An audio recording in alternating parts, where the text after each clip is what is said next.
Halo Bapak Ibu Saudara sekalian, perkenalkan saya Aldo dari New Life Anugerah Kebenaran Surabaya. Pada kesempatan kali ini, saya akan berbicara mengenai penjangkauan. Sebelum kita masuk lebih dalam, mari kita berdoa. Tuhan, terima kasih buat kasih anugerah kebaikan yang berikan kami. Kami bersyukur menyala seperti Engkau, Tuhan. Tuhan, hati aku Tuhan, urapi aku Tuhan, apa yang aku bagikan, apa yang firmankan Tuhan, bukan dari pengertianku Tuhan, bukan dari kekuatanku Tuhan, tapi Roh-Mu Tuhan yang memampukanku Tuhan, Roh-Mu menuntun aku Tuhan. Aku percaya Tuhan, setiap firman yang dibagikan akan jatuh dalam tanah hati kami, akan berakar, bertumbuh dan berbuah lipat kali ganda Tuhan. Kami percaya Tuhan, setiap firman yang dibagikan tidak akan sia-sia Tuhan. Dalam nama Tuhan Yesus kami telah berdoa dan syukur, haleluya, amin. Sebelumnya, saya akan perkenalkan diri saya dulu. Saya Aldo. Sebelum di Surabaya, saya itu jemaat NLAK Serang, ya. Lalu Tuhan utus saya untuk Surabaya. Ya, di Serang, saya mungkin dari SD sampai SMA saya di Serang. Ya, saya terlibat pelayanan juga, main musik. Lalu Tuhan kasih kesempatan saya untuk berkuliah di Jogja. Nah, di situ Tuhan pakai saya lebih lagi. Saya terlibat penjangkauan di kampus-kampus, saya terlibat pelayanan. Dan ya, gereja saya di Jogja ini sama seperti gerejanya Pak Karyanto waktu masih mahasiswa. Ya, gereja saya ini ya dari rekomendasinya Pak Karyanto, yang dimana punya satu akar Maranatha, sama seperti Pak Stefanus. Nah, di Jogja itu saya dilatih untuk melakukan penjangkauan, melakukan penginjilan di kampus-kampus, sama seperti Pak Karyanto. Dari Jogja, setelah saya lulus, saya kembali lagi ke Serang, saya mulai bekerja. Nah, pada 2018 ketika saya mengikuti retreat gereja kita, Tuhan memberikan nubuatan kepada saya melalui Pastor Simon, dimana ya saat itu saya juga sedang galau ya. Saya sebenarnya kerja di Serang, di Indah Kiat Serang, tapi saya ditugaskan untuk membantu grup sister company atau grupnya Indah Kiat di Mojokerto. Saya pertama suruh bantu aja, tiba-tiba lama-lama kata biaya membengkak gara-gara saya suka pulang pergi, Serang Mojokerto, Serang Surabaya gitu. Saya akhirnya mulai dipertimbangkan untuk dimutasi. Nah, saat itu saya galau, apakah saya terus lanjut atau tidak. Tiba-tiba ketika ikut retreat, Tuhan berbicara sama saya bahwa Tuhan mengutus saya ke Surabaya, di mana Surabaya dan Mojokerto itu dekat 1 jam saja. Akhirnya setelah dari itu, apa yang menjadi kegalauan saya sirna semua, hilang langsung. Saya langsung mendapat damai sejahtera, dan saya putuskan saya mau Tuhan berdiri untuk Surabaya. Amin. Nah, dari situ Tuhan bawa saya untuk merintis di Surabaya, membangun NLAK Surabaya. Ya, gereja NLAK Surabaya belum ada setahun, kemudian terjadilah COVID. Akhirnya kita pergerakan kita mulai terbatas, tapi saya bersyukur bahwa Tuhan masih melawat NLAK Surabaya. Oke? Ya, itu perkenalan diri saya. Nah, saya balik lagi ke topik tadi. Penjangkauan itu merupakan hal yang wajib dilakukan atau hal yang harus orang Kristen, orang yang lahir baru, orang yang mengenal Tuhan Yesus lakukan. Kenapa? Penjangkauan itu adalah amanat agung dari Tuhan Yesus sebelum dia terangkat ke surga.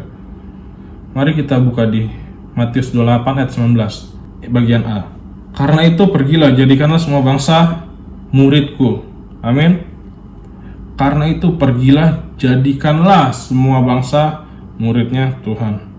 Amin. Jelas dikatakan bahwa Tuhan memerintahkan kita untuk menjangkau bangsa-bangsa lain agar menjadi murid Tuhan. Tuhan butuh kita. Tuhan mau gerejanya itu berfungsi. Tuhan mau kita yang adalah garam dan terang ini memberikan dampak. Ya, Tuhan bisa saja menjangkau atau menjamah orang secara pribadi langsung sehingga orang itu bisa bertobat. Tuhan bisa lakukan itu pribadi. Tapi Tuhan tidak mau. Tuhan lebih mau kita bekerja sama. Tuhan lebih memilih kita dan Tuhan bekerja bersama-sama. Amin. Ya, sebagai contoh, Bapak Ibu Saudara bisa flashback. Saya ini kenal Tuhan dari siapa ya? Apakah dari pengalaman pribadi saya langsung, atau ada orang lain yang menjangkau saya, membagikan firman Tuhan kepada saya? Amin. Ya, saya pribadi mendapatkan kabar baik, keselamatan itu dari orang tua saya.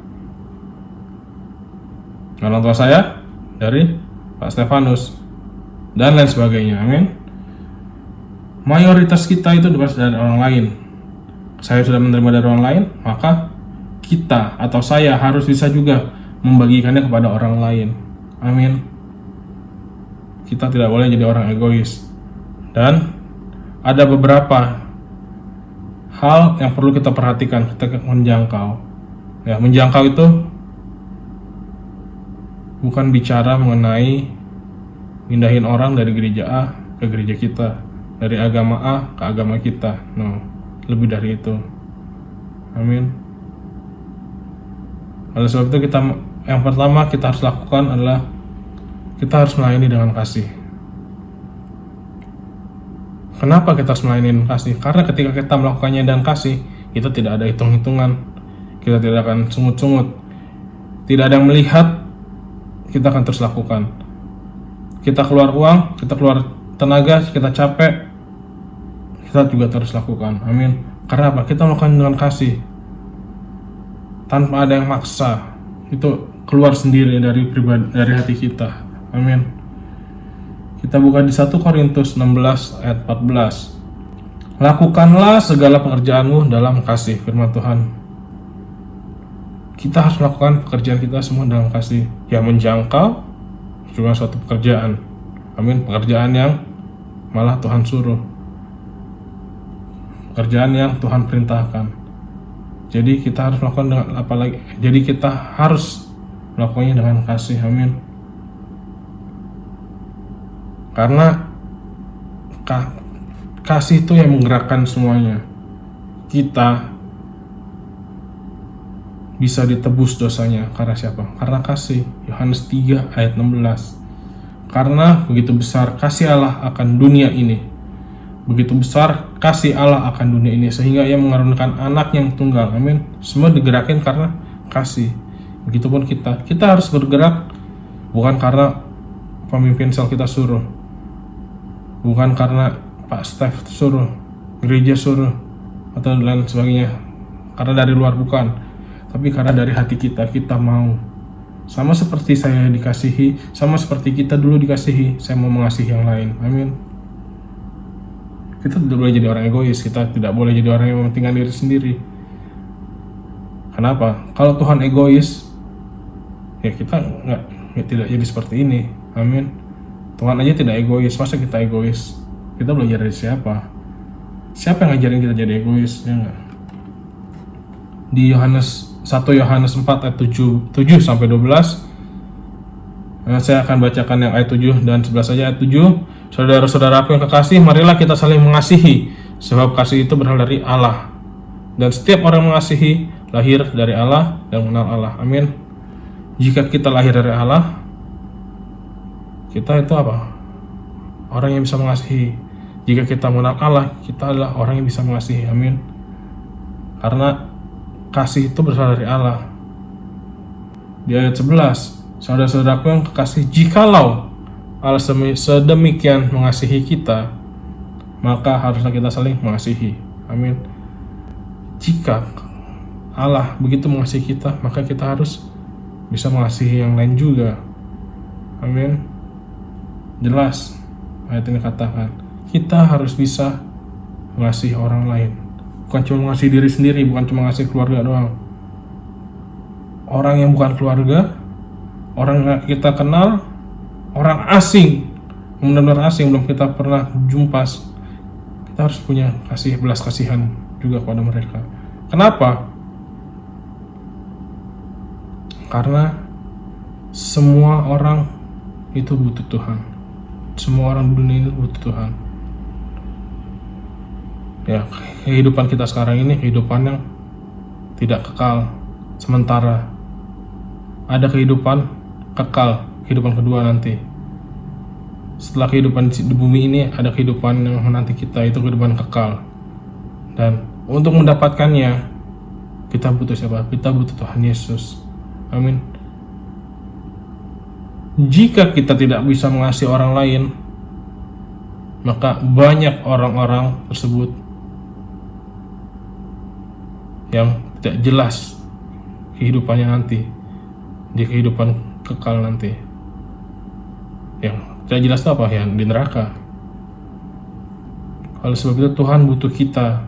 Tuhan mau kita bekerja bersama Dia. Untuk apa? Menyampaikan kabar baik. Untuk apa? Menjadikan semua bangsa muridnya. Dan semua itu harus digerakkan atau dimulai dengan kasih. Amin. Love is the answer.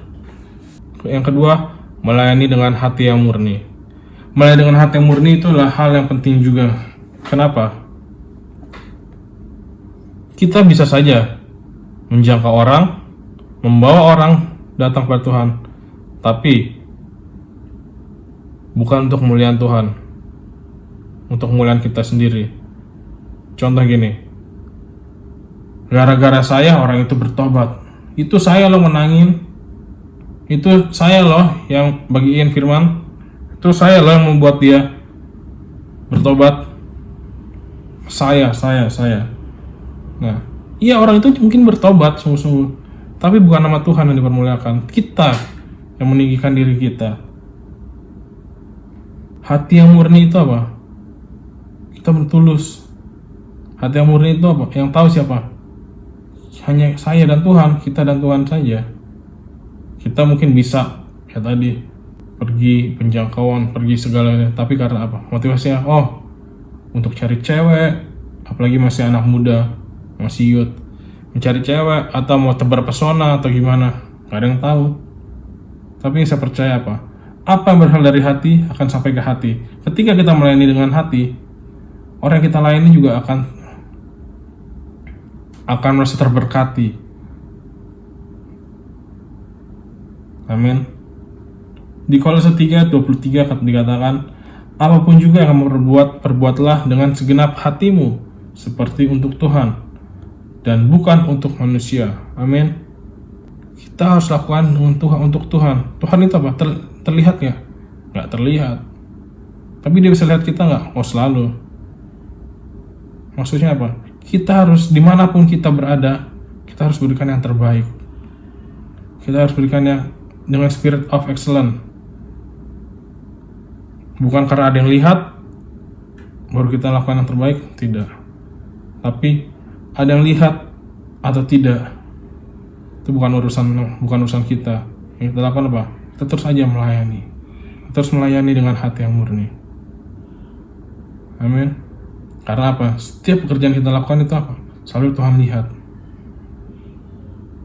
Amin. Ketiga, penuhi kebutuhan mereka. Sekarang setelah kita digerakkan oleh dasar yang benar, kita harus bisa masuk ke dalam orang tersebut, orang yang mau kita jangkau. Caranya dengan memenuhi kebutuhan mereka. Saya dulu sebagai mahasiswa baru, sebagai orang atau pendatang baru di Jogja, ya kebutuhan saya apa? Kendaraan. Kebutuhan saya apa? Cari tempat makan yang murah di mana, cari tempat beli kebutuhan sehari-hari yang murah di mana. Dan saya bisa tahu itu dari mana? Dari orang lain. Amin. Nah, kita harus bisa belajar mengidentifikasi apa yang orang butuhkan. Atau kalau nggak bisa, kita harus tanya sama Tuhan. Tuhan, singkapkan mata saya biar saya bisa lihat apa yang orang ini butuhkan. Tuhan, katakan ke saya apa yang orang harus saya lakukan, apa yang perlu saya lakukan. Amin. Kenapa? Ketika kita bisa memenuhi kebutuhan orang tersebut, kita artinya menjadi berkat. Dan orang yang menerima atau orang yang diberkati pasti senang. Senang artinya nyaman. Kalau nyaman, mereka gampang terbuka buat kita. Amin. Nah, jika orang itu terbuka, peluang kita untuk memenangkan dia semakin besar. Untuk memenuhi kebutuhan itu, ya mungkin kita keluar tenaga, keluar uang, keluar waktu, dan lain-lain. Tapi ya, kita harus bayar harga. Amin. Kita harus lakukan sesuatu. Kita harus lakukan, nggak cuma ngomong doang. Oh, kamu lapar ya? Kita berdoa yuk, biar kamu kenyang. Nggak. Kita harus buktikan, tunjukkan, kasih bukti nyatanya. Amin. Sama seperti di Markus 2 ayat 17, Yesus mendengarnya dan berkata kepada mereka, bukan orang sehat yang memerlukan tabib, tetapi orang sakit. Aku datang bukan untuk memanggil orang benar, melainkan orang berdosa. Amin. Tuhan datang bukan untuk memanggil orang benar, melainkan orang berdosa. Artinya, Tuhan itu datang untuk memenuhi apa orang sakit butuhkan, ya kesembuhan. Apa orang berdosa butuhkan, ya keselamatan. Ya Tuhan jadi solusinya.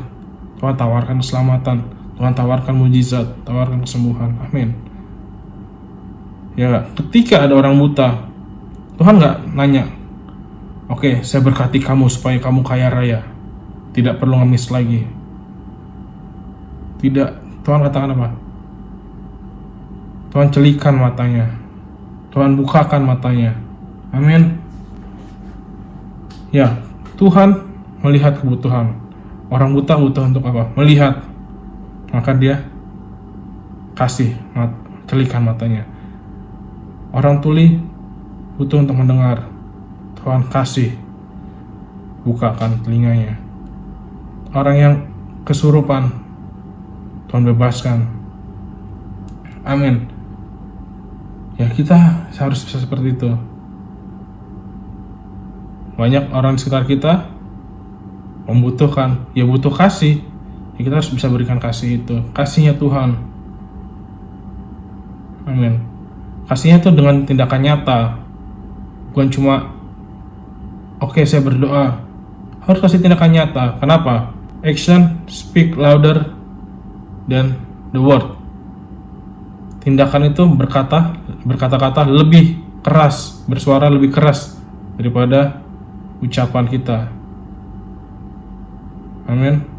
Kita harus buktikan tindakan kita. Kita butuh bukti nyata. Orang butuh bukti nyata, bukan cuma kata-kata saja. Yang keempat, ini yang paling penting, bekerja sama dengan Roh Kudus. Mungkin kalau kita sudah terbiasa menjangkau, kita sudah banyak orang yang kita menangkan, kita akan mudah untuk melakukan penjangkauan, kita akan mudah untuk masuk ke orang, ya enggak? Tapi bisa masuk ke orang bukan berarti orang itu bisa bertobat, bukan berarti orang itu bisa mengalami kasih Tuhan, ya enggak? Menjangkau itu bukan bicara tentang mindahin agama A ke agama kita, mindahin jemaat A ke gereja kita, tapi kita bicara tentang mindahin orang dari neraka ke surga, dari gelap ke terang, dari mati ke hidup. Itu penjangkauan yang sebenarnya. Kalau kita ngomongin gitu, dari mindahin orang dari neraka ke surga, ya, apakah pemilik neraka gak marah asetnya diambil? Apakah pemilik neraka gak marah kalau penghuninya berkurang, pasti marah. Amin. Pasti marah. Dan marah gimana caranya? Ya mungkin dia nggak bisa nyerang kita langsung. Ya karena dia nggak punya kuasa, dia telah kalah. Tapi dia bisa memanipulasi. Dia bisa, H-1 kita chat orang kita jangkau, besok ke gereja yuk, lancar. Oke kak, oke kok, oke om, oke bang, oke pak, lancar semua. Pas hari H dijemput, hilang. Dicari di kamarnya kagak ada, dicari di mana-mana gak ada. Itu salah satu tipu muslihat iblis. Kita lihat semuanya baik, kita lihat hari ini kita lancar, hari ini oke semua, pasti besok dia ke gereja. Tapi setelah hari H nggak ada. Karena apa? Kita ngandalin kekuatan kita sendiri, kita nggak ngandalin Tuhan. Kenapa? Ya, pemilik neraka, pemilik asetnya itu marah. Contohnya gini, ini rambut saya, ada orang tiba-tiba mau bilang, Pak rambutnya bagus ya, boleh saya pegang, boleh saya lihat, saya foto, untuk saya jadikan model rambut saya. Saya akan menjawab apa? Boleh, silakan, dengan senang hati, ya enggak? Tapi ketika tiba-tiba ada orang lain lagi, Pak rambutnya bagus ya, boleh saya potong rambutnya, saya botakin. Apa reaksi saya? Pasti marah dong, pasti melawan, ya enggak? Nah sama, jika kita cuma bilang mindahin orang dari gereja A ke gereja, dari agama A ke agama kita, dari gereja A ke gereja kita doang, tapi tanpa mengalami perubahan apa-apa, tanpa mengalami lahir baru, tanpa mengalami Tuhan, ya pemilik neraka atau pemilik aset tersebut ya nggak akan marah, nggak akan apa-apain. Lo sama aja, nggak ada yang berubah kok, cuma pindah doang tempat duduknya, pindah doang lokasinya, ya nggak ada yang marah. Tapi kenapa orang ini marah, pemilik neraka marah?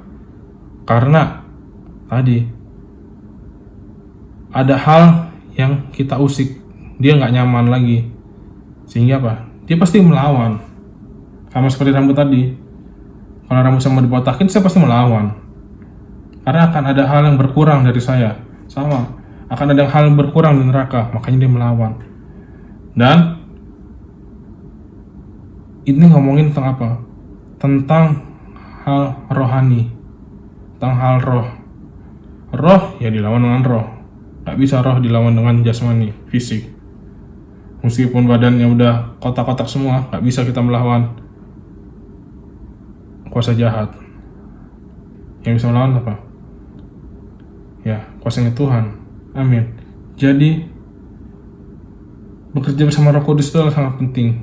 Seperti khotbah Om Steph beberapa minggu lalu, ya mungkin apa yang kita bagikan biasa-biasa saja, apa yang kita berikan biasa-biasa aja. Respon yang diberikan sama diberikan sama yang orang kita jangkau B aja. Tapi ketika Tuhan mulai bekerja, dia akan merubah semuanya 180 derajat. Amin. Nah itulah kuasanya Tuhan. Karena apa? Karena Roh Kudus bekerja. Amin. Ya banyak dari kita atau saya sendiri pun gitu. Saya mengandalkan kekuatan saya sendiri. Karena apa? Saya udah biasa. Mudah ini. Gampang kok. Saya bisa. Akhirnya tanpa saya sadari, saya bergerak dengan kekuatan saya sendiri. Saya bergerak dengan apa yang saya punya. Saya tidak bergerak dengan Tuhan. Ya, lancar semuanya, tapi dia tidak mengalami apa-apa. Orang yang kita jangkau tidak mengalami pertobatan. Buat apa? Membuang waktu. Ya enggak? Dan sebelum Tuhan terangkat surga, Tuhan udah berjanji, udah kasih fasilitas di Matius 28 ayat 20. Dan ajarlah mereka melakukan segala sesuatu yang telah kuperintahkan kepadamu, dan ketahuilah, Aku menyertai kamu senantiasa sampai pada akhir zaman. Tuhan udah ngomong bahwa Tuhan sendiri akan menyertai kita senantiasa sampai pada akhir zaman. Artinya apa? Tuhan sudah memfasilitasi kita bahwa Dia akan menyertai kita. Kalau sudah difasilitasi, kalau sudah dikasih janji seperti itu, kalau kita nggak maksimalkan janji itu, fasilitas itu, kita nggak pergunakan fasilitas itu, yang salah siapa? Yang bodoh siapa? Ya kita yang nggak pakai. Sudah dikasih, sudah disediakan, tapi nggak kita pakai. Kita susah sendiri. Enggak. Tuhan udah janji seperti itu, Dia sediakan, Dia mau menyatakan kita, ya kita pergunakan loh. Amin. Ya karena ini tadi dibilang, ini mindahin orang dari neraka ke surga. Ini bukan perkara sepele, bukan perkara yang mudah. Ini perkara apa? Perkara rohani, sulit. Jika kita lakukan dengan kekuatan kita sendiri, tapi kita bergerak dengan Allah, dengan Roh Kudus, kita akan bisa melakukannya. Amin. Di Efesus 6 ayat 12, karena perjuangan kita bukan melawan darah dan daging, tapi melawan pemerintah, melawan penguasa-penguasa, melawan penghulu-penghulu dunia yang gelap ini, melawan roh-roh jahat di udara. Amin. Kita tuh bukan lawan King Kong, bukan lawan orang yang badannya tinggi besar, pebulat. Kita mungkin lawan kita, ya mungkin cungkring, krempeng, tapi itu kuasa jahat. Dan kita harus lawan dengan apa? Dengan kuasa roh juga, dengan kuasa roh yang ada dalam diri kita. Amin. Kuasa Tuhan yang ada dalam diri kita. Amin.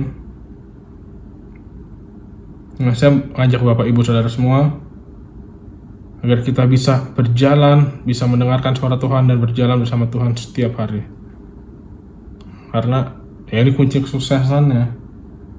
Kuncinya ini 3 hal tadi di depan, kita melakukan dengan kasih, kita melakukannya dengan hati yang murni, kita memenuhi kebutuhan orang itu, masih bisa orang tersebut tidak kita menangkan, masih bisa gagal, ada peluang gagal.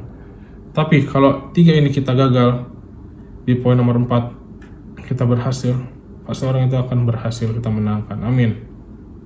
Karena Tuhan yang bantu sempurnakan semuanya. Amin. Saya harap kita semua belajar sesuatu, belajar banyak. Ya, karena bukan dengan kuat gagah kita bisa menangkan orang, kita bisa menjangkau banyak orang. Tapi karena besarnya kuasa Tuhan dalam diri kita, karena Roh Kudus yang ada dalam diri kita yang bisa menangkan orang. Amin. Mari kita berdoa. Tuhan, terima kasih Tuhan buat setiap firman-Mu setiap firman-Mu yang telah keluar dari mulutku Tuhan. Aku percaya Tuhan, setiap firman itu membukakan mata hati kami, memberi pengertian yang baru pada kami Tuhan, sehingga itu mengubah cara kami berpikir, mengubah cara kami bertindak Tuhan. Kami percaya Tuhan, saat gelombang revival tiba Tuhan, kami siap menyambut Tuhan, karena kami sudah terbiasa untuk berjalan bersama Roh. Kami sudah terbiasa mendengar suara Roh Tuhan, sehingga bukan kami bergerak Tuhan, bukan dengan kekuatan kami Tuhan, tapi dengan Roh-Mu Tuhan, sehingga banyak jiwa dimenangkan Tuhan. Aku katakan Tuhan, untuk setiap orang mendengarkan firman-Mu Tuhan, aku katakan Tuhan, mulailah bergerak bersama Tuhan. Yes, mulai kami bergerak bersama Tuhan, karena kami melawan roh-roh jahat di udara Tuhan. Yes. Dan Engkau telah melengkapi kami, maka kami pasti akan menang Tuhan. Terima kasih buat semuanya Tuhan. Aku bangga, aku bersyukur punya seperti Engkau Tuhan. Dalam Tuhan Yesus sangatlah beranjab syukur. Haleluya, amin. Terima kasih karena sudah mendengarkan apa yang saya bagikan. Mohon maaf jika ada kekurangannya, dan sampai jumpa di pertemuan selanjutnya. Tuhan berkati.